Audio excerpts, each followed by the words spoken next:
अहो काय ग अग काय हो महान जीवनाचे हे शिलेदार नाही बनला हात याची जोडीदार. अहो काय ग अग काय हो कार्यप्रतिष्ठा कीर्ती दृष्टा मेहनती याची अति हो श्रेष्ठा. गाठी जन्माची ऋणानुबंधाची गृहस्थीची जोडी बघा हे खुलून दिसे जोडी बघा हे खुलून दिसे आमचे हे आमची आमचे हे आमचे हे आमची आमचे हे आमची. नमस्कार. सह्याद्री वाहिनीच्या सर्व रसिकांचं मी स्मिता गवाणकर मनापासून स्वागत करते. पती पत्नीच्या नात्याविषयी वपू काळे अतिशय सुंदर सांगतात. ते म्हणतात की पती पत्नीचं नातं म्हणजे एखाद्या सुंदर करंजीसारखं. बाहेरचं आवरण म्हणजे नवरा आणि आतलं सारण म्हणजे बायको. आता आवरणाने सारणाला कायम जपायचं असतं, कारण करंजी सुंदर होण्यासाठी त्याच्यावरून काटेरी चाक फिरवावं लागतं की नाही. आता ही काटेरी चाक म्हणजे येणारी परिस्थिती. या परिस्थितीला योग्यपणे निर्णय देत किंवा तोंड देत आतल्या सारणाला धक्का कसा लागणार नाही याची काळजी घ्यायची असते, कारण नुसत्या आवरणालाही किंमत नाही आणि सारणालाही किंमत नाही. अशा सुंदर नात्याची ही प्रेमाची गोष्ट. या प्रेमाच्या गोष्टीला आता 47 वर्ष पूर्ण झालेली आहेत. तर आमच्या या गोष्टीतील आमची ही आहे सुप्रसिद्ध अभिनेत्री इला भाटे आणि त्यांची हे म्हणजे आमचे हे आहेत सुप्रसिद्ध जनरल फिजिशियन डॉक्टर उदय भाटे. आता मी त्यांचं स्वागत केलेलं आहे, ते विराजमानही झालेलं आहे. तर महाराष्ट्राच्या सर्व रसिकांच्या वतीनं त्यांचं स्वागत करूया. नमस्कार डॉक्टर. नमस्कार इलाताई. मनापासून स्वागत करते. आणि या प्रेमाची गोष्ट आता ऐकण्यासाठी आमचा संपूर्ण महाराष्ट्र उत्सुक आहे. तर आपण गप्पा मारूया. हो. नमस्कार डॉक्टर. नमस्कार. तुम्ही कसे आहात? मध्ये खूप घाबरवलं तुम्ही आम्हाला. झाले आता एकदम छान ना? छान दिसताय तुम्ही एकदम. तब्येत कशी आहे विचार? तब्येत फर्स्ट क्लास ना? नाही तसंच पाहिजे. आणि आज बायकोचं कौतुक सांगण्यासाठी आज तुमच्यावरच जास्त तेज आलेलं आहे, कारण इलाताई काय नेहमी सुंदर, निरागस, निर्मळ, सतेज सगळंच असतं. आणि मला थेट इलाताई आठवतं आहे ते म्हणजे निरक्षीर. अरे बापरे. आता ते ब्लॅक अँड व्हाईटमध्ये बघताना इतकं छान वाटतंय. हो. तर त्या सगळ्या फ्लॅश मोडमध्ये आपण जाऊया. डॉक्टर तुमची विद्यार्थिनी नाही, मग बायोलॉजी शिकवता शिकवता आयुष्याची केमिस्ट्री पण जमवली तुम्ही. कसं काय सांगा ना ही प्रेमाची गोष्ट. ती आपोआप घडली. हां म्हणजे प्रेमाची गोष्ट घडली. मी बायोलॉजी शिकवायला इंटरसायन्सला गेलो. हां तिचा मोठा भाऊ माझा वर्गमित्र. हां मग नाही आवडलीस का एकदम? आवडली नाही. त्यानिमित्ताने जाणं झालं सारखं. हां तिच्याशी माझं बोलणं नाही हां. झालं, पण शिकवायला जायचो. हां. अभ्यासात अत्यंत हुशार, प्रचंड हुशार. हुशार होती, हं. म्हणजे आहे अजून. हो. गेलो शिकवायला, दररोज जायचो. एक गंमत होती तिकडे, हिलाची मावशी शेजारी राहायची. हां आमच्यावर वॉच ठेवायची ती. म्हणजे खिडकी लो होती ना ग्राउंड फ्लोअरला, तर खिडकीतनं असं असं बघायचे. आई माझी ऑफिसला जायची किंवा ना, आई. पाठचा दरवाजा पाठी एक होता, हां तो उघडा जायचा. हां जोरात धक्का मारून आत यायची. "अरे, तुम्ही आतोय? Sorry sorry sorry." हां मुद्दाम. या दोन गोष्टी व्हायच्या, हां तरी आम्ही आमचं कंटिन्यू करायचो. आम्हाला व्यत्यय नाही आला कधीच. नाही बरोबर. इतकी सुंदर मुलगी एका देखण्या शिक्षकाबरोबर अभ्यास करायला कोण पाठवेल? आणि एकांतात बसले. एकांतात बसले. खरंय खरंय खरंय. ते बायोलॉजी का केमिस्ट्री ते त्यांनाच दोघांना माहिती. इला ते तू अभ्यासात खूप हुशार. हा होते बऱ्यापैकी. म्हणजे तुला डॉक्टर बनायचं होतं? हो हो हां, हो. मग? म्हणजे मी SSC मेरिटला वगैरे आले होते. ओ, हां. आणि तेव्हा काय ग, म्हणजे खरं तर ना स्वतःला नेमकं काय हवंय हे कळत नव्हतं, असं आता मी म्हणेन. मला तेव्हा एक जनरल हुशार मुलींनी मेडिसिनला जायचं असं एक हे होतं, हुशार मुलांनी इंजिनिअरिंगला जायचं असं एक हे होतं. त्यामुळे आणि मला होतं की आपण डॉक्टर व्हावं अशी इच्छा होती. तर तेव्हा इंटरसायन्सला असताना तो त्यांनी सांगितलं तसं भावाचा मित्र म्हणून आमच्या घरची फॅमिलीची अशी ओळख होतीच. ते त्या निमित्ताने जास्त येणं जाणं वाढलं असं.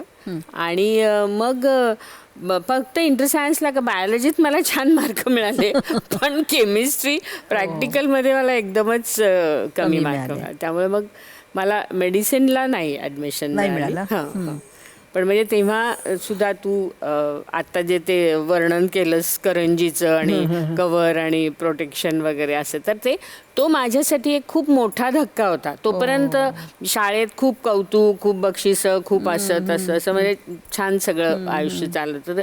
पहिला एक निराशेचा हे होता की जायचं ते. हां, पण ते या कव्हरनी मला प्रोटेक्ट केलं. आणि हां, की ठीक आहे म्हणजे हे नाही झालं तर काय हरकत नाही, ऍडमिशन नाही मिळाली म्हणून काय प्रॉब्लेम नाही ना. You can do any paramedical things. पण डॉक्टर तुम्ही तेव्हा डॉक्टर की म्हणजे झाला होतो मी, पूर्ण डॉक्टर झालेला तुम्ही? क्या बात आहे. मी म्हटलं पॅरामेडिकल काहीतरी कर ना. हां, मेडिसिन नाही तर पॅरामेडिकल, म्हणजे त्या निमित्ताने तू मला मदत करू शकशील तुला जे करायचं आहे.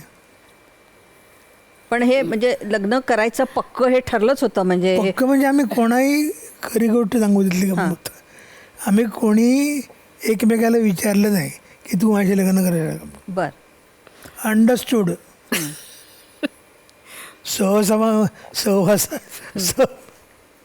सहवासाने का मला माहीत नाही, पण तिच्या घरच्या लोकांना माझ्या घरच्या लोकांना दोघांनाही माहिती होतं की यांचं काहीतरी आहे, गडबड आहे आणि करतील. पण इला ते तरी मग का विरोध झाला? म्हणजे कुठेच काही प्रॉब्लेम नव्हता? हां, म्हणजे विरोध असा नाही, पण एवढ्या लवकर कारण मी म्हणलं तसं की मी मेडिसिनला जाण्याचा विचार करत होते, तर मग ते सगळं शिक्षण संपल्यानंतर करावं लग्न असं मनात होतं. पण हा म्हणाल तसं की आमची मैत्री, येणं जाणं हे ते सगळं आधी मावशीचा उल्लेख केला त्यांनी, किंवा ते लोक विचारायचे की काय काय आहे का वगैरे असं. काय नाही आम्ही छान मित्र. हां, किंवा सायकलवरनं हिला तिची सायकल, मी माझी सायकल घेऊन. बर, वा वा वा. तेव्हा हिचा चुलत भाऊ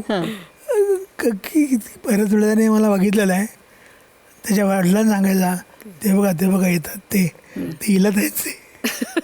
दिलीप कुमार वैजंती, मला त्याचा पिक्चर आठवला, दोघे सायकलने जात आहेत, मग मुद्दाम धडपडतायत. आमचं लक्ष काय नाही ना, ते मला बघून सांगायचे हिला त्यानं पाहिलं आम्ही आज.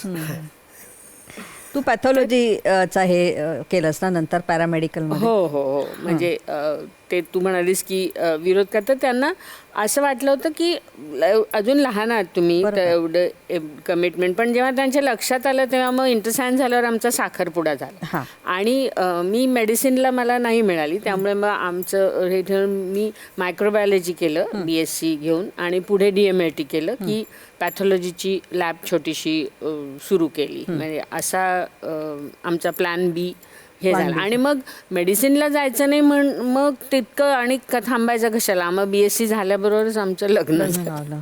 लग्नानंतर मी DMLT. हां, म्हणजे आता चला लग्न करूया इथंपर्यंत आलीच. हो. वा वा वा वा. हे सगळं मला गंमत वाटते. डॉक्टर, तुमची पण छान प्रॅक्टिस सुरू झाली ना, म्हणजे तुमच्या हाताला तर गुण आहे.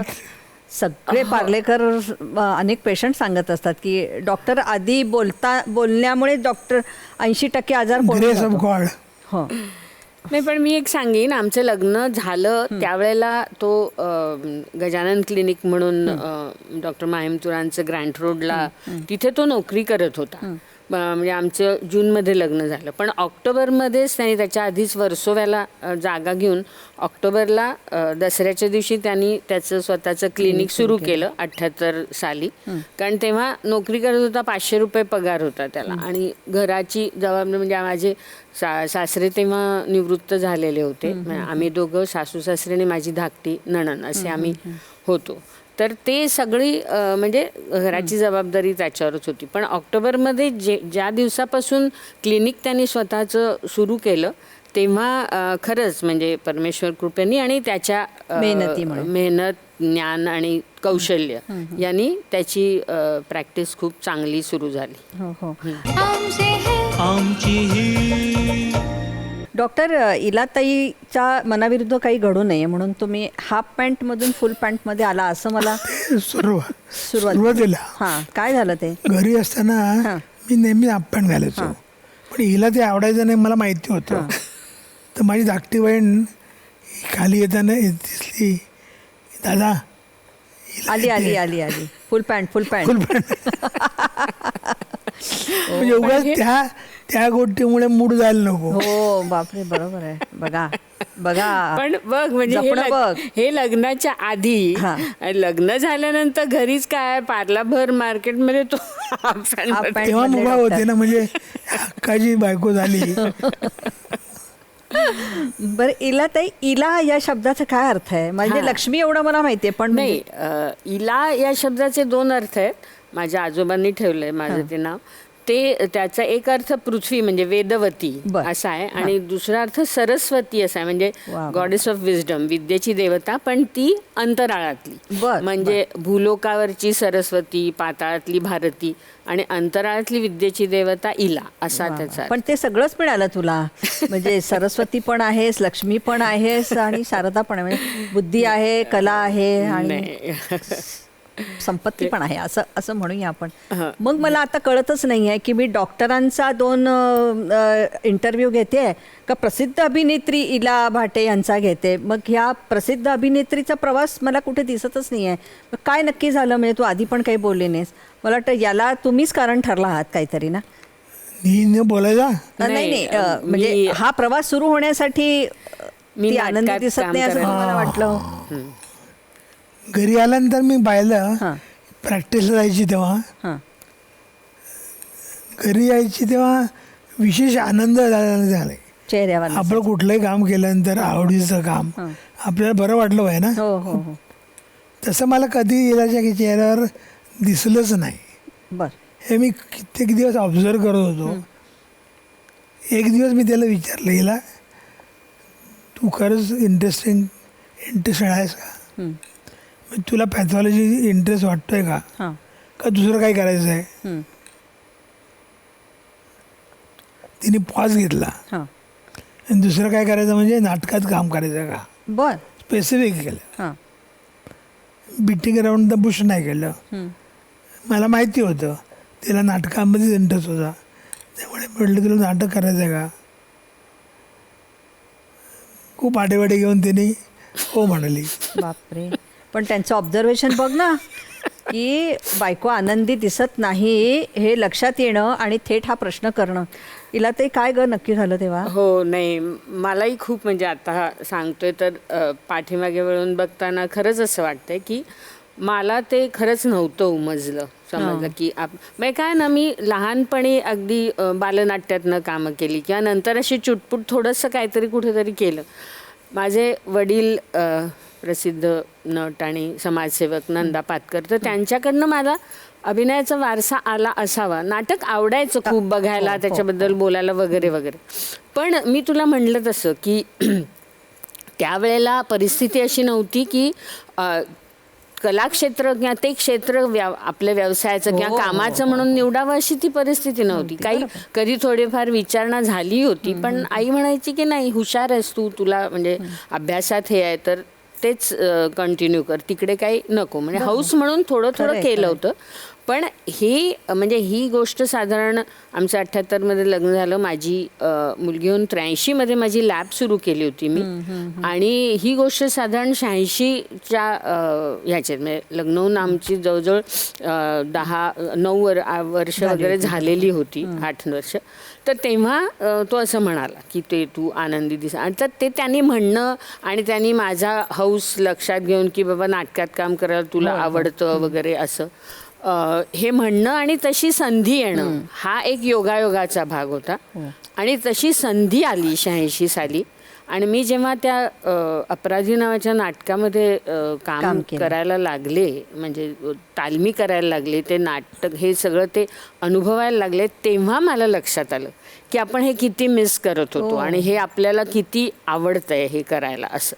पण डॉक्टर, मला इतकं आश्चर्य वाटतंय, उत्तम तिची सुद्धा प्रॅक्टिस उत्तम चाललेली होती, ती सातत्याने तुमच्या बरोबर होती, तर खरं तर तिने म्हणायला पाहिजे मी करते आणि तुम्ही घरच्यांनी नाही म्हणायला पाहिजे, अशी परिस्थिती असताना उलटच झालं. तुम्ही उलट तिला पण या माझं क्षेत्रात तत्व आहे की ज्याच्यावर प्रेम करतो तो आनंदी असला पाहिजे. प्रेम आहे ते केलं पाहिजे.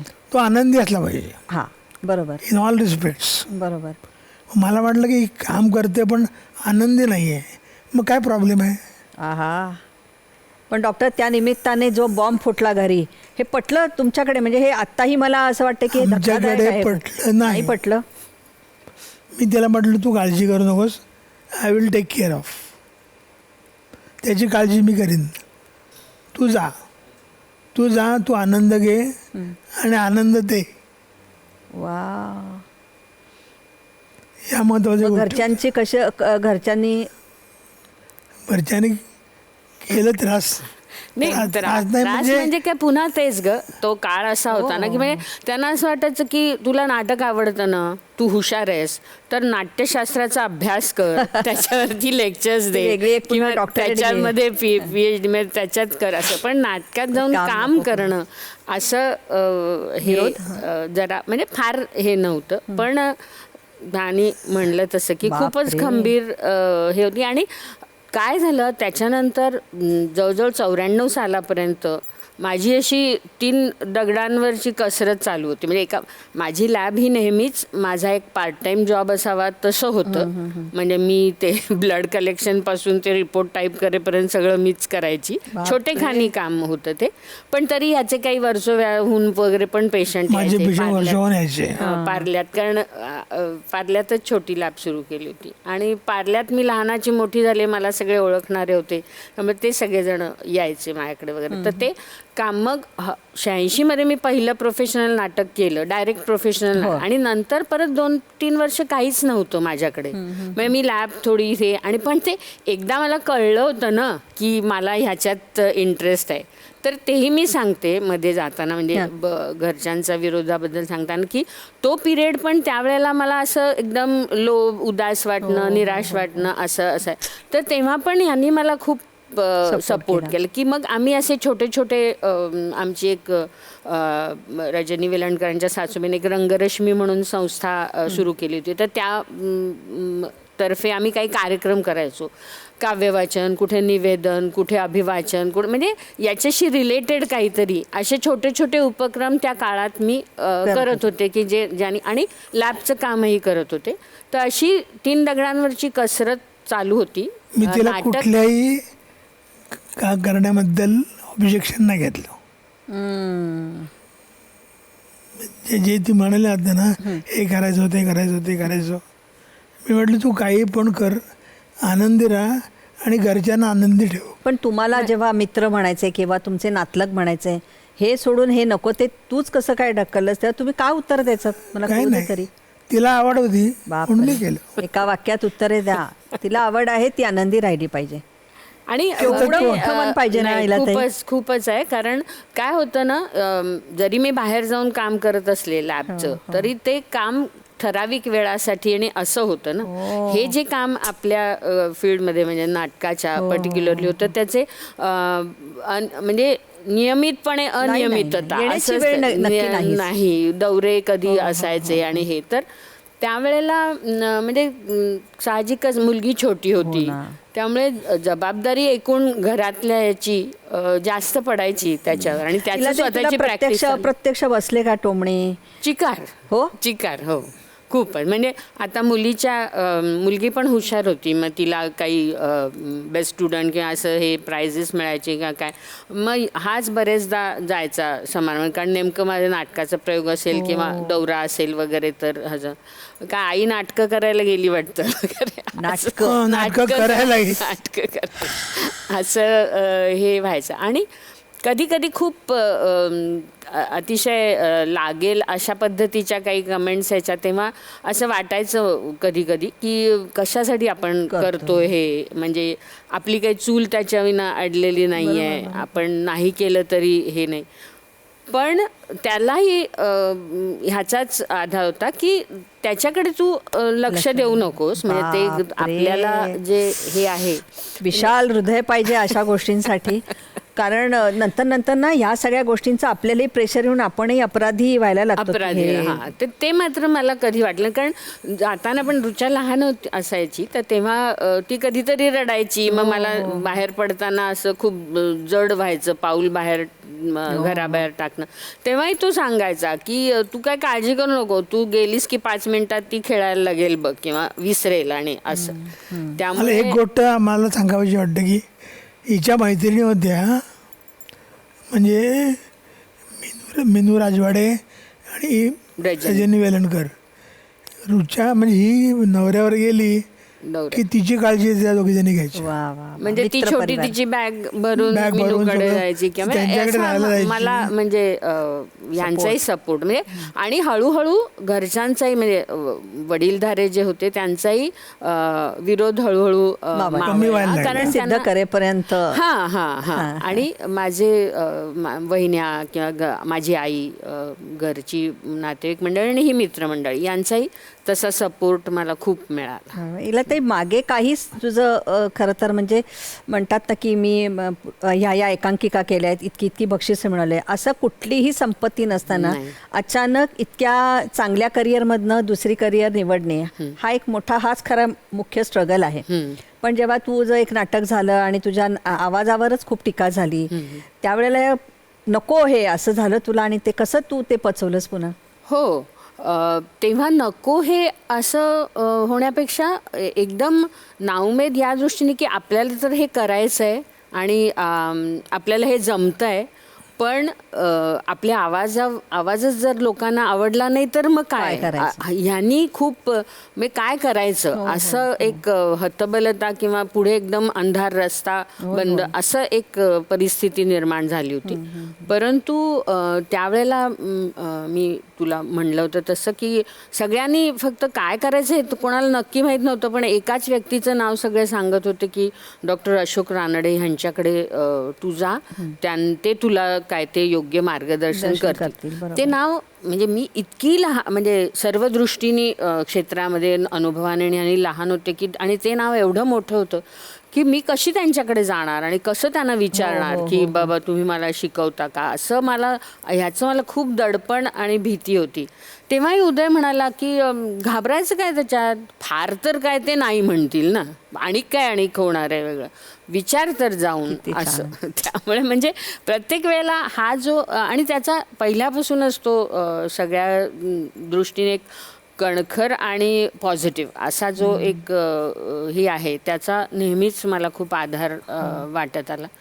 आणि आवाजावर टीका होते काय, आणि त्याच्यानंतर इला भाटे यांची 30 नाटकं होतात काय काय म्हणजे काय प्रवास असतो ना, बापरे. नाही म्हणजे आज लोक म्हणतात की तुमचा आवाज ऐकू आला की आम्ही येतो आणि मुद्दाम TV बघतो किंवा वगैरे असं. तर ते सगळं माझ्या गुरूंचं हे आहे आणि त्यांच्याकडे मेहनत आहे, पण त्यांनी वाट दाखवली आणि हे म्हणून सिन्सिअरली केलं, सिन्सिअरली हिनी केलं असं म्हणत नाही ते आहे.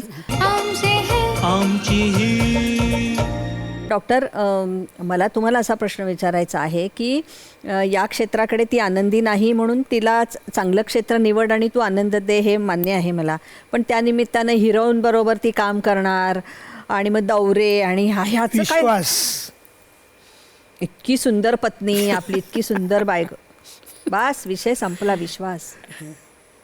हो काय ना हिला ताई. नाही अगं, त्यांनी मला कधी असं विचारलंही नाही. विचार मी कुठलीही गोष्ट करण्यासाठी हे मी करू का, हे करू का, कधीही नाही म्हटलं नाही. हसता ते तर झालंच, पण बाहेर गेल्यावर मग तुम्ही कोण होतं बरोबर, कुठे गेलात, काय हे म्हणजे ऍक्च्युली काय केलं, कोण अशा ज्या काय चौकशा, म्हणजे एक ह्याच्या चौकशी करतात ना, कधी नाही केल्या. आणि आणखीन एक विशेष म्हणजे मी दौऱ्यावर गेले असताना घरी जर काही प्रॉब्लेम आला ना, काही अडचण तर ते मला आल्यानंतर कळायचं. तर मी म्हणायची की मी फोन करते, तेव्हा काही मोबाईल वगैरे नव्हते, STD आणि हे वगैरे होते, पण ह्याचं नेहमी म्हटलं दौऱ्यावर असताना तुला कोणी त्रास द्यायचा की तुझ्याने असं केलं, हे केलं असं, घरात हे आजारी पडलं किंवा काही ज्या तू अडचण आल्यानंतर तुला कळेलच ना. बापरे, हरताळका अशा काही तू पूजलेल्या आहेस आणि ती कशी पूजलीस ती पूजा पण सांग. म्हणजे तमाम मुली म्हणतील आम्हाला पण डॉक्टर उदय यांच्यासारखाच नवरा पाहिजे. किती सांभाळून घेणं. डॉक्टर, मुलगी तुमची प्रश्न विचारायची आहे, तिला कसं सांभाळत?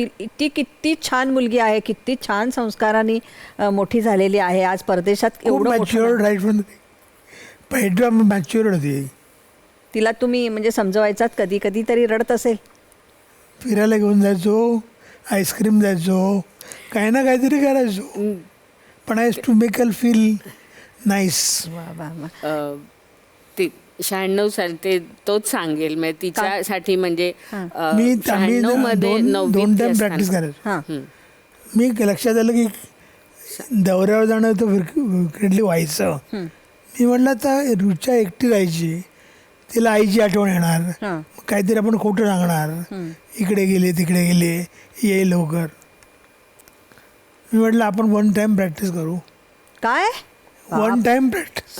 9 to 4 ऑफिस टाइम प्रॅक्टिसच पॅटर्नच बदल. 9 ते 4. 9वीत ती असताना त्यांनी हा धाडसीच होता निर्णय. नमस्कारच करण्या व्यतिरिक्त माझ्याकडे काही म्हणणंच नाही आहे. मुलीसाठी तुम्ही प्रॅक्टिसची वेळ बदललीत आणि मुलीला वेळ दिलात. वा वा वा. संध्याकाळी मी घरी राहायचो, ती खेळायला जायची, पण I made it a point two remain in the house. पण हे खरंच केलं त्यांनी, म्हणजे ते एक विशेषच होतं. पण त्याच्यावरनं एक गंमत आठवली, ती मी सांगते, शेअर करते. म्हणजे मुलीसाठी संध्याकाळ फ्री दिली, पण आधी डबल टाइम प्रॅक्टिस करायचा, खूप बिझी असायचा तो. तर मग त्यांनीच ठरवलं की आपल्याला काही वेळ मिळत नाही, तर त्यामुळे मी गुरुवार संध्याकाळ सुट्टी घेतो. तो नेहमीच त्याच्या तत्वांनी प्रॅक्टिस करत आला. तर गुरुवार संध्याकाळ आपल्यासाठी म्हणून मी गुरुवार संध्याकाळी दवाखान्यात जाणार नाही, फ्री असं. पण त्याचा मित्रपरिवार आणि हे एवढं मोठं असायचं की दर गुरुवारी काही ना काही त्यांचेच कार्यक्रम असायचे. म्हणजे माझ्यासाठी म्हणून तो ठेवलेला गुरुवार असायचा, तो कधी मला फारच क्वचित मिळायचा असं. तर त्याच्यावर आमचे खूप जवळचे मित्र वेलणकर, तर तो नेमका संध्याकाळी वर यायचा. उद्या काय करतोस? म्हटलं काय नाही, चल मग ये ना. घरी आहे. रजनी वारंवार त्याला सांगायची आज गुरुवार आहे, उदयनी सुट्टी घेतली आहे, ती इलासाठी घेतली आहे, तुमच्यासाठी नाही. नाही ते प्रदीप त्याची माझी नक्कल करतात की मी घरी गेलो, बाहेर आमच्या हॉलमध्ये ते बसलेले असायचे, मी स्वयंपाकघरात काहीतरी करत असायची, तर मी विचारायचो, म्हणजे प्रदीप हाक मारायचे, इला, हा ओ उदयला जरा घेऊन जातो. हो. मध्ये एवढा पॉज आणि हळूच हो असं यायचं. हिला ते इतकं प्रेमाने तुला या क्षेत्राकडे त्यांनी वळवलं. तुझ्या मगाशी म्हटल्याप्रमाणे मागे काहीही तुझ्याकडे ती संपत्ती नाही, काही अनुभव नाही, याचं प्रेशर आलं का की आता आपल्याला सिद्ध करायचं आहे बाबा, आणि त्या भूमिका मिळणं, तुम्हाला सिद्ध करण्यासाठी तरी भूमिका मिळाल्या पाहिजेत, नाही म्हणायची तेव्हा आपल्याकडे ताकद नसते, तरीसुद्धा तुझी दर्जेदार नाटकं.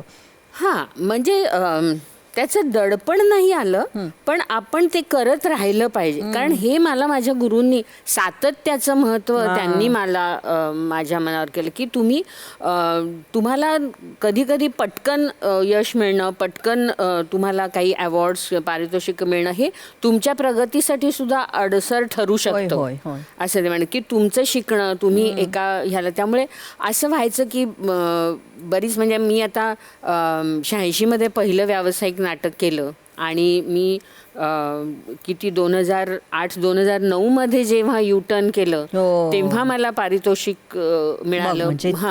म्हणजे पण ते तसंच व्हायचं होतं. म्हणजे तोपर्यंत माझं, मी नेहमी म्हणते तसं की माझं प्रौढ शिक्षण सुरू झालं उशिराचं, तसंच व्हायचं. त्यामुळे दडपण असं नाही, पण सतत ही भावना होती की आपल्याकडे जितकं म्हणून आपल्याला आता स्वांसारखं घेता येईल, वा, वा. माझे दिग्दर्शक, माझे सहकलाकार यांच्याकडून जितकं लवकर शिकता येईल ते आपल्याला शिकायचंय.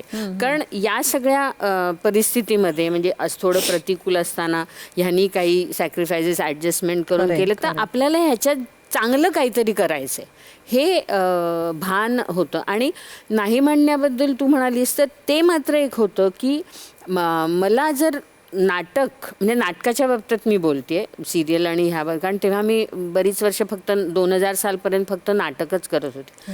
त्यामुळे ते मात्र मी ठरवलं की आपल्याला नाटकात मिळालं नाही तरी चालेल पण आपल्याला जे आवडेल तेच करायचं. वा वा. आणि ज्यांच्याबरोबर कम्फर्टेबल आहोत त्यांच्याबरोबर काय त्याची एक गोष्ट म्हणजे आर्थिक डोलारा किंवा घर चालणार नव्हतं तर हा हे खूप चांगली जमेची खूप होती बाजू चांगली. त्यामुळे ते मी नाही म्हणू शकते, म्हणजे ते मला परवडू शकलं की काही जे नाही मला प्रोजेक्ट्स आवडले किंवा काय ते मी नाही म्हणू शकते. सुरुवातीला नाटकात जा म्हटलं ना त्यामुळे एक कंडी घातली, ओळखीचे पाहिजे, तिराईती माणसाबरोबर काम करणं मला चालणार नाही. बरोबर. पण ती नशीबवान आहे की इतक्या चांगल्या लोक म्हणजे नाही बरोबर आहे, नशीबवानच आहे. हे बघा ते म्हणतात की माझ्याबरोबर लग्न केलं इथे. खरंच आहे, पण खरंच आहे, माझा चॉईस चांगला आहे. आता मी निरक्षीरवर येते, म्हणजे विक्रम गोखलेंबरोबर तू खूप काम केलंस, म्हणजे ते अगदी जाहीरपणे सांगायचे की माझी आवडती अभिनेत्री आणि मैत्रीण असं. निरक्षीरमध्ये एकही शब्द म्हणजे नाहीये तुला, फक्त रिॲक्शन आहे. कसं ग, म्हणजे कसं शिकलीस हे तू? ते मी तुला सांगते की निरक्षीर हा माझ्या ह्याच्यातला एक टर्निंग पॉईंट अशा अर्थी होता की आत्ता आपण आवाजाबद्दल बोललो तर तोच काळ होता. 89मध्ये आम्ही दुसरा सामना केला, त्याच्यानंतर मी सरांकडे जायच्या आधी निरक्षीर होतं. आणि निरक्षीरमध्ये योगायोगाने असं होतं की मला बोलायलाच कमी होतं, नुसत्या रिॲक्शन्स होते, एक्सप्रेशन्स होते.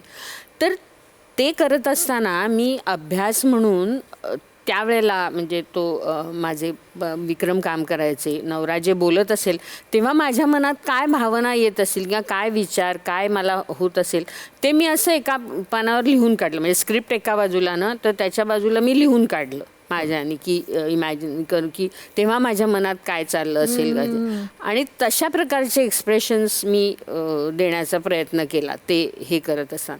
आणि ज्या वेळेला ते खूप लोकांना आवडलं आणि हे, तेव्हा मला एका अर्थी ही उमेद मिळाली किंवा दिलासा की येस मी एक्सप्रेस करू शकते. मग जर मी माझ्या आवाजावर हे केली मेहनत घेऊन ते जर केलं तर मला ह्याच्यात करता येईल. असं कुठली कलाकृती तुम्हाला काय काय शिकवते. मला अजूनही वाटतं की निरक्षीर एका बाजूला आणि तुझी बाकीची 30 नाटकं आणि सिरियल एका बाजूला, तर पारडं हेच जड आहे. म्हणजे काहीही न बोलता काय अफाट केलेस ग काम. आणि ते लांब केस म्हटल्यानंतर डॉक्टर आता चिडणार आहे, त्यात काही शंका नाही. डॉक्टर तुम्ही पहिले केसांवरच प्रेमात पडलात ना? केसाने गळा कापला नाही, केसाने गळा नाही कापला, गळ्याला फास लावला असं मज्जेत एकदम. केस खूप लांब होते ना तिचे, मग ते आवडलं नाही तुम्हाला केस कापले? आवडले, पण ते काय होतं सगळ्याच गोष्टी नवऱ्याच्या ऐकायच्या नसतात. हे पण हे आहे. मला आता कळलं की तुझे आली कडे कापले, मी फारच पातळ झाले होते म्हणून कापले मी. नाही मला आणि तेव्हा तो कधी मला म्हणालाच नाही की तुझे केस लांब मला फार आवडतात, कापल्यानंतर म्हणाला. बघा. पण आता त्या निमित्तानं कळते की निरक्षीर नाटकाच्या वेळेला जे म्हणजे त्या आपल्या दूरदर्शनच्या त्या कार्यक्रमामुळे ते जे केस आहेत ते तुझे ओरिजिनल होते हे आता कळलं. नाही तर आम्हाला वाटलं की काय ती सप्लिमेंट आहे. जेव्हा इला भाटे, अभिनेत्री इला भाटे असं जेव्हा नाव झालं, आणि तुम्ही तर सगळी नाटकं पाहिली असेल ना, कशा याच्या प्रतिक्रिया काय? बहुतेक रसिक प्रेक्षक म्हणून बसल्यावर काय वाटायचं? खूप छान, खूप कौतुक करायचंय. हो, तुला काय वाटायचं? तुम्हाला काय वाटायचं? मला चांगलंच वाटायचं ना, आपली बायको एवढी कर्तृत्वान आहे ज्याच्यामुळे सगळे प्रेक्षक तिथे कौतुक करतायत. क्या बात आहे. हो, आवर्जून सगळ्या पण नाटकांना हिला तर ह्यांचं कधी तू ब्लड टेस्ट केलंयस का ग? म्हणजे काय वेगळं चावली हा माणूस आहे हा. म्हणजे इतकं बायकोवर प्रेम करून तिच्या करिअरला हे आणि अशा पद्धतीची करिअर करणार तर काय काय आहे तो गट काय आहे? तुम्ही कधी केलंय का तुझे ब्लड नाही. काढलं असेल कधीतरी? हिला ते तुला आता जमेल करायला? म्हणजे आता तू करू मी शकते? बाकी सगळं विसरली आहे म्हणजे आणि आता ते फील्ड म्हणजे तो विषय खूप मोठा झाला आहे म्हणजे ऑटो ॲनालायझर्स म्हणजे मशीन्स आणि त्याच्याबद्दलचं त्यामुळे तो सगळा भाग मी बऱ्याच विसरले पण हां मी ते अजूनही करते म्हणजे माझा याचाही हात खूप हलका आहे तसं माझा पण मी फार पूर्वी मला आठवतंय माझ्या मित्राच्या बायकोसाठी केवळ रक्त काढण्यासाठी जायची म्हणजे मी ते सोडल्यावर सुद्धा हलका हात. तिला त्या मिळायचं नाही कोणाला स्लिपरी वेन्स असतात ना. पण तुला आता फक्त म्हणजे ब्लड वगैरे ग्रुप कळेल बाकी तू म्हणतेस की आता मला नाही जमणार. हा म्हणजे ते वाढलंच आहे आता टच गेलाय ना. हो हो हो. आमचे है आमची ही हिला ते या निमित्ताने सण उत्सव किंवा लग्न मुंजी हे सगळं मिस होतं शनिवार रविवार तुमचे दौरे असल्यामुळे. त्यामुळे सुद्धा थोडीशी नाराजी व्हायची का? आणि ते कसं सांभाळस तू? हो म्हणजे कधी कधी असं व्हायचं की अगदी जिथे जायला पाहिजे म्हणजे जायला आवडलं असतं किंवा काय तर ते आधीच ठरलेले असतात नाटकाचे प्रयोग त्यामुळे ते मिस होतं. आणि काय होतं काही लोकांना ते कळत नाही म्हणजे त्यांना म्हटलं ना की नाही नाटकाचा दौरा आधीच ठरला होता हो त्यामुळे नाही त्याला काय झालं कॅन्सल करायचा असं म्हणजे असं ते सहज म्हणून जातात. किंवा प्रयोग असेल तर मग काय नाही म्हणून सांगायचं ना त्यांना फोन करून सांग की आज मी नाही येते म्हटलं. असं नाही आपण करू शकत. सगळ्यात मोठी परीक्षा कुठली तरी वाईट घटना घडते तेव्हा जे कलाकारांचं घालमेल मी पाहिलेली आहे. प्रयोग लागलेला आहे इकडे काहीतरी घडलंय आणि जायचं का नाही गेलं तरी बघा गेले निर्लज्जासारखे बापरे. तो जो प्रसंग आहे ना तो म्हणजे खरंच कोणाच्याही आयुष्यात अशी घटना येऊ नये की प्रयोग लागलाय शूटिंग आहे. कारण लोकांना कळतच नाही की त्याच्या पाठीमागे एवढी यंत्रणा आणि एवढा आर्थिक उलाढाल असते. देव करो सगळ्या कलाकारांना ह्याच्यापासून. अगदी म्हणजे असे कधी झालंय? आता तसं अगदी मला कधी ती अजून वेळ आली नाही परंतु खूप सिरियस आजारपणं घरच्यांची जवळच्यांची म्हणजे आई किंवा सासूबाई वगैरे यांची झाली लेखीचाही. पण त्यावेळेला सुद्धा आत्ता मगाशी आम्ही उल्लेख केला तसं की मला आठवते की नातेवाईक माझ्या बहिणी आणि मित्रांनी त्यांचा खूप सपोर्ट होता. म्हणजे मला एक आठवतं आम्ही सोक्षमोक्ष नावाचं मी नाटक करत होते तर त्याची अगदी ओपनिंग आलं होतं जवळ आणि आईला हार्टचा प्रॉब्लेम होता आणि ती किसनदासमध्ये ICUमध्ये होती. आणि पण म्हणजे कसा योग की माझं साहित्य संघातच ग्रँड रिहर्सल्स होत्या म्हणजे 2 दिवसांनी ओपनिंग असं. तर तेव्हा माझ्या मैत्रिणी माझी वहिनी त्यांनी सांगितलं की रात्री तू आईजवळ येऊन थांबतेस ना तू दिवसभर तुझ्या तालमीच्या तिथे जा तू याचा विचारही करू नको. हा मोठा ॲडव्हान्टेज. आमच्याकडे कोणालाही कुठल्याही नातेवाईकांच्या हॉस्पिटलाइज झालं की ते प्रथम सांगतात नातेवाईक तुम्ही जायचं नाही तुम्ही दिवसा परत खायचे चौकशी करायची बाकी सगळं आम्ही करणार. ती मोठी संपत्ती डॉक्टर या नात्याने करायचं म्हणजे त्याच्यात सहभाग जास्त मोठा आहे. खरे. आई काय म्हणायची ग? आईला हे आधी मुळात तिला पटलं होतं का ग त्यावेळेला तुझ्या आईला? आणि नंतर मग एकदम स्टेजवर अशी सुंदर लीलया वावरणारी आपली मुलगी तिचं काय म्हणणं होतं? नाही म्हणजे मी मगाशी सांगितलं तसं की आईला ते मी लवकर ठरवलं लग्न म्हणून तिला आधी असं वाटत होतं की जरा तुम्ही सेटल व्हा आणि मग विचार करा परत हे. परंतु जेव्हा आमचं म्हणजे ठरलंच करायचं आणि काय तर तेव्हा तिला खूप अभिमान होता तिच्या जावयाचा. कारण खरोखरच म्हणजे आमच्या घरामध्ये ना हाच म्हणजे फॅमिलीमध्ये असं हा एकटाच डॉक्टर आहे आणि तो सगळे म्हणजे माझ्या बहिणी मेहुणे भाची कंपनी किंवा भाऊ बहिण्या सगळ्यांच आणि त्यांच्या घरची वडीलधारी माणसं सगळ्यांसाठी हा फक्त फॅमिली डॉक्टर नाही तर एक काउन्सिलर म्हणून किंवा एक मी जसं म्हणलं आधार म्हणून असं त्यांनी खूप हे केलं आहे. त्यामुळे आईलासुद्धा माझा भाऊ सख्खा भाऊ एकतर 75मध्येच अमेरिकेला गेला होता, तो तिथेच होता, तर मुलासारखाच त्याचा आधार होता आईला. आणि त्यामुळे तिचं म्हणजे तिचा विश्वास आणि तिचं हे होतं खूप प्रेम होतं, कौतुक आणि प्रेम होतं. आणि मला ज्या पद्धतीने त्यांनी नाटकामध्ये हे केलं तर ते जसं जसं मी करत आले आणि जसं माझं काम वाढलं आणि तीही आवर्जून यायची हे बघायला वगैरे. आणि मग तिला त्याचं खूप कौतुक होतं खूपच. म्हणजे पूर्वी मी शाळेत असताना जसं ती एखादं संपूर्ण ह्याच्यावर तिने वर्षभरात मला कुठल्या कुठल्या वक्तृत्व स्पर्धांमध्ये काय काय बक्षिसं मिळाली ती सगळी असे लिहून त्याचं हे करून वगैरे ती रुचाला दाखवायला मी ठेवलंय वगैरे असं म्हणायची. तसंच माझ्या नाटकांच्या बाबतीत पण कुठे काही आलं तर ते आवर्जून त्याची कात्रणं हे करणं किंवा तिला कौतुक होतं खूप. आणि म्हणजे कदाचित असं आमचं डायरेक्टली कधी बोलणं झालं नाही, परंतु काही वेळेला बाबांचे माझ्या वडिलांचे मित्र कधी कधी म्हणायचे की नंदाची आठवण येते हिला बघितलं स्टेजवर की वगैरे, तर त्यांनी पण तिला खूप भरून आल्यासारखं. म्हणजे डॉक्टरनी जे सांगितलं आनंद घे आणि आनंद दे, त्या दोन्ही गोष्टी तू एकत्र केल्यास आणि आपल्याच लोकांना छान म्हणजे आनंद देण्याचं काम अजून करतेस, अजून कर. डॉक्टरची ही जी अवस्था आता झाली ते काय ग, एवढे कसे काय आजारी पडले डॉक्टर?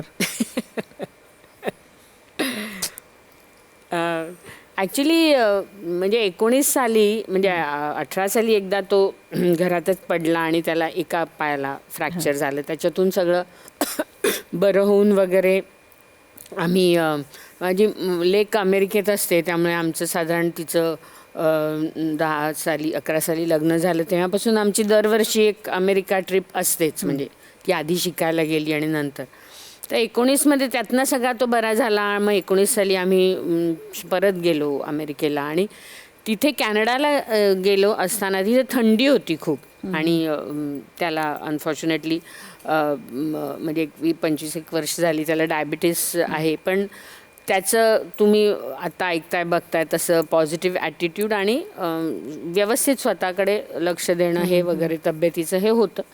परंतु अनफॉर्च्युनेटली त्याच्या पायाला एक नॉन हिलिंग अल्सर झाला. म्हणजे ते थंडीचं निमित्त होऊन एक छोटी भेग झाल्यासारखं. आणि मग डायबिटीसमुळे जरा सर्क्युलेशनचा प्रॉब्लेम येतो, पायाच्या टाचांपर्यंत सर्क्युलेशन पोचत नाही आणि म्हणून मग ते जखमा असतात त्या लवकर बऱ्या होत नाहीत. आणि मग पावलांचं असल्यामुळे त्याच्यावर वेट बेअरिंग देता येत नाही, उभं राहता येत नाही. तर ते जरा 19 सालापासून मागे लागलं. म्हणजे खरोखरच ते काही ना काही मग दुसऱ्या परत तो 2 वर्षांनी ते पायाचं बरं होतंय तेवढ्यात परत पडला इथे फ्रॅक्चर. मग अशामुळे घरात तो चालू शकतो पण बाहेर जाताना मग त्याला हे लागतं. तेही आता बरं होईल. हा होईल, आता ते सरकते मागे. तिला ते तेव्हा पण खूप परीक्षा पाहण्याचा एक प्रसंग होता, तू बाहेर होतीस अमेरिकेत. येस हो, ते मला अगदी सांगायलाच पाहिजे कारण त्याचं 18 साली पहिल्यांदा तू पडलास तेव्हा मी नव्हते तिथे. म्हणजे आम्ही दोघंही गेलो होतो अमेरिकेला, मुलीच्या बाळणपणासाठी मी गेले आणि तो 2 महिने राहून 1.5 महिने राहून परत आला आणि मी आणि 3 महिने पुढे राहणार होते तिच्यासाठी. तर तो क्लिनिकमध्ये असताना जर टेलिफोनच्या वायरमध्ये हे पडला आणि ते सुद्धा त्यांनी म्हणजे कठीण, एकटाच होता घरात, हाताशी मोबाईल नव्हता, असं मोठ्या कष्टाने दोन्ही हातांवरनं हे करून काय काय करून त्यांनी संपर्क साधला वगैरे. तर तेव्हा मला माझ्या मैत्रिणीचा फोन आला दुसऱ्या दिवशी की असं असं झालं आहे आणि त्याला ॲडमिट केलं आहे आणि 4-8 दिवसांनी ऑपरेशन आहे कारण डायबिटीसचं आणि बाकी सगळ्या गोष्टी हे होईपर्यंत वगैरे. तर मी म्हटलं की मी येते लगेच, म्हणजे मी तिकिटाचं वगैरे बघतो. तर त्या परिस्थितीत त्यांनी मला सांगितलं की तू अजिबात इथे यायचं नाहीस, इथे आपली सगळी माणसं आहेत, मित्रमंडळी आहेत, घरी पण मदतीला आणि हे सगळं आहे, त्यामुळे तू तिथे ज्या कामासाठी गेली आहेस ऋचाला आणि ह्याला, तर तू काही इथे येऊ नकोस. तर मला अजून तरी लगेच ते पटलं नव्हतं, थोडंफार हे होत होतं. पण मी सुद्धा त्याला व्यवस्थित ओळखते की म्हणजे खरोखरच मी जर त्याचं न ऐकता आले असते ना परत, तर त्याला नसतं आवडलं ते. कारण म्हणजे त्याचं रुचावर एवढं प्रेम आहे की रुचासाठी कशी अवस्था होते बघा, एखाद्या स्त्रीची मुलगी की नवरा म्हणजे दोन्ही महत्वाचे आहेत आणि दोघांनाही आपण हवे आहोत. हो, तर म्हणजे तेव्हा मला काही जणी माझ्या मैत्रिणी म्हणाल्या की असं कसं, तो म्हणेल ढीग नको येऊस, तू कशी राहिलीस आणि असं. पण आमचं दोघांचं अंडरस्टँडिंग हे होतं. म्हणजे त्यांनी असं कधीच त्याला वाटलं नाही की अरे मी इथे असा पडलो आणि ही, कारण त्यांनीच मला ठामपणे सांगितलं होतं की तू तुझं काम संपवूनच ये. इलाताई, तुझा आता एक चाहता वर्ग आहे. त्यावेळेलाही होता, त्यावेळेलाही वेगवेगळ्या पद्धतीने सह्या घ्यायच्या. तेवढे कॅमेरे काही उपलब्ध नसल्यामुळे तेव्हा मात्र तुझ्या सह्या घेतानाही आम्ही पाहिले. आणि आता तर काय सेल्फीचा मोड टाकून काढतात. तेव्हाचे प्रेक्षक आणि आत्ताचे चाहते यांच्यामध्ये काय तुला फरक जाणवतो? म्हणजेच काय, तर तेव्हाची परिस्थिती आणि आत्ताची परिस्थिती याच्यातला फरक काय आहे? हां, तेव्हा म्हणजे जेव्हा मोबाईलचा एवढा सुळसुळाट नव्हता त्यावेळेला, आणि जेव्हा नाटक हे जास्त होतं किंवा नंतर टेलिव्हिजन वगैरे सुद्धा केला, दूरदर्शनवरची दामिनी घरकुलच्या मालिका जेव्हा केल्या तेव्हा ते जास्त लोकांच्यापर्यंत. नाटकाचा प्रेक्षक हा थोडा वेगळा असतो आणि नाटकाचा प्रेक्षक हा आवर्जून तुम्हाला येऊन सांगतो. काही जणांनी तर मला काही सुंदर पत्र पाठवलेली आहेत की त्यांना त्यातलं काय आवडलं काय नाही असं जपून ठेवली आहेत मी ती. किंवा नाटक संपल्यावर आवर्जून येऊन भेटतात आणि तुम्हाला सांगतात हे. आता थोडंसं काय होतं, म्हणजे येऊन भेटतात पण त्यांना ते फोटो काढण्यामध्ये जास्त इंटरेस्ट असतो. असं मला कधी कधी वाटतं की ते फोटो कुठे बघणार, किती ठेवणार, कोणाकोणाचे किती ठेवणार असं. पण काळाचा महिमा आहे बदलत्याचा. आणि जेव्हा आपण छोट्या पडद्यावर दिसायला लागतो तेव्हाचा ऑडियन्स म्हणजे हे इतका मोठा असतो की लोकांना आपलं नाव कदाचित माहीत नसतं. नाटकवाल्यांना कसं नाव माहिती असतं की इला भाटे तुमचं आम्ही हेही नाटक बघितलं तेही नाटक बघितलं असं.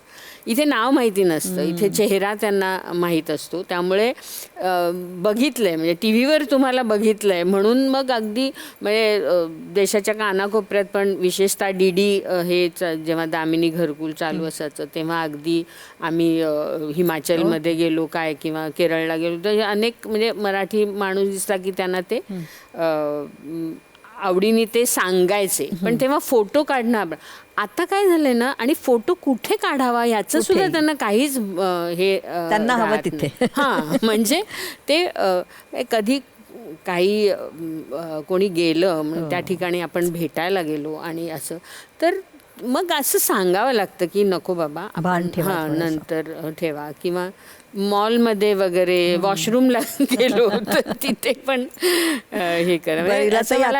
सरप्राईज काय देणार आहेस आम्हाला? कारण खूप दिवस तुला काय रंगभूमीवर वगैरे पाहिलेलं नाहीये, तर आम्हाला काहीतरी वचन दे की या वेळेला आम्ही हे हे हे हे मी करणार, असं तू आम्हाला आता वचन दे. वचन द्यायला मला आवडेल तुला, पण ते म्हणजे वचनाची पूर्ती पण व्हायला, कारण मी वाटच बघते. अगं मला खरंच खूप आवडतं नाटक करायला, पण तसं चांगलं नाटक मिळायला पाहिजे. ते येऊ घातलेलं आहे.